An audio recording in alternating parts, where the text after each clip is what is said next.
cierto es que esto causa confusión porque empieza a darse una apreciación diversa. Ayer decíamos precisamente de este fenómeno en la vida moderna con los medios electrónicos de comunicación, donde circula a tal velocidad la información que parece que todo es muy sólido científicamente o que hay evidencia creíble, cuando no es el caso. Hay muchísimas cosas en la vida que están sujetas a controversias. Entonces, dada esta situación, recordarán que por varias semanas al inicio de la epidemia he comentado esto mismo y habíamos dicho, el usar cubrebocas tiene una pobre utilidad o incluso tiene una nula utilidad.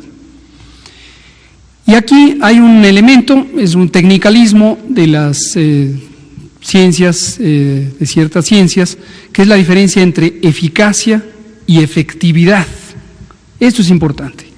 Eficacia es la utilidad que tiene una intervención o un producto en condiciones ideales, quizá experimentales.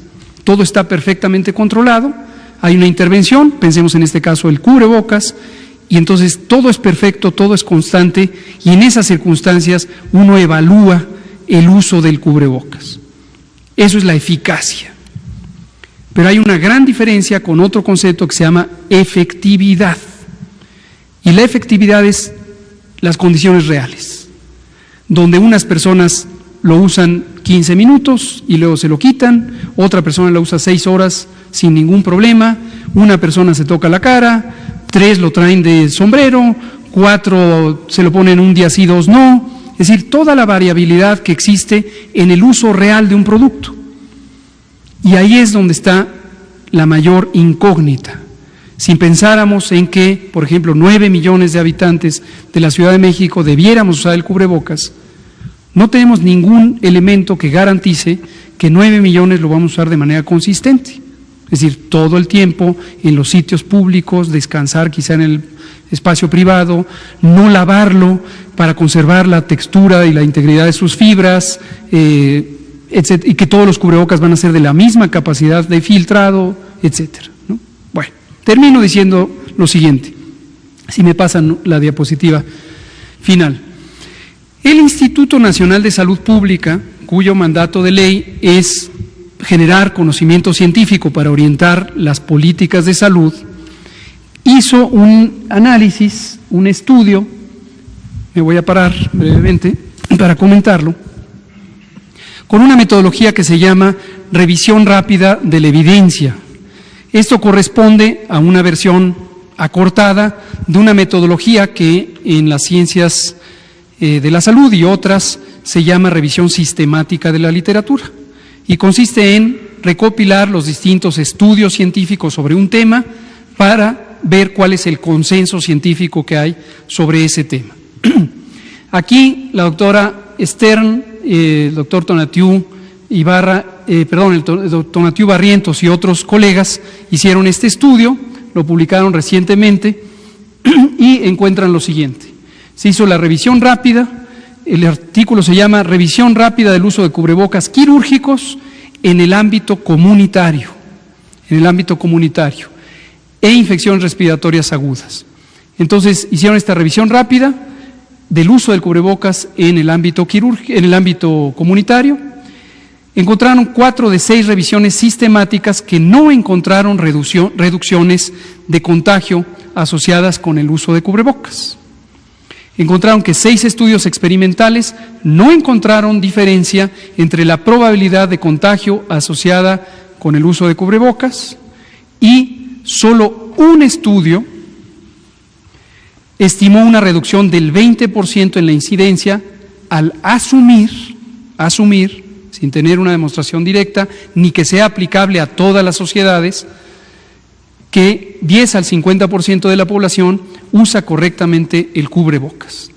En otras palabras, para pensar que esta evidencia sugiere el uso de cubrebocas, tendríamos que considerar que 10 al 50% al menos lo utilizara de manera consistente a lo largo de todo el día, con la misma calidad de cubrebocas, con el mismo estado de conservación del cubrebocas, sin tocarse la cara, etcétera, etcétera, etcétera. Por lo tanto, la conclusión de los científicos es: la evidencia no es concluyente para sustentar la utilización poblacional del cubrebocas para disminuir el número de contagios de infección por virus respiratorios. Ahora, cuando uno participa en la generación o recomendación de políticas públicas, uno tiene que considerar la evidencia y también los aspectos prácticos. Y aquí vuelvo a decir, no es que esté mal usar cubrebocas, no hace daño, pues, usar cubrebocas. Existe un fenómeno que se llama compensación del riesgo, que consiste en que las personas podrían sentirse protegidas porque tienen la cara cubierta con un cubrebocas y entonces empezar a disminuir su atención de otras medidas de seguridad sanitaria. La higiene básica de las manos, la protección del estornudo, el resguardarse en casa si se tienen síntomas, el guardar una sana distancia, etcétera, etcétera.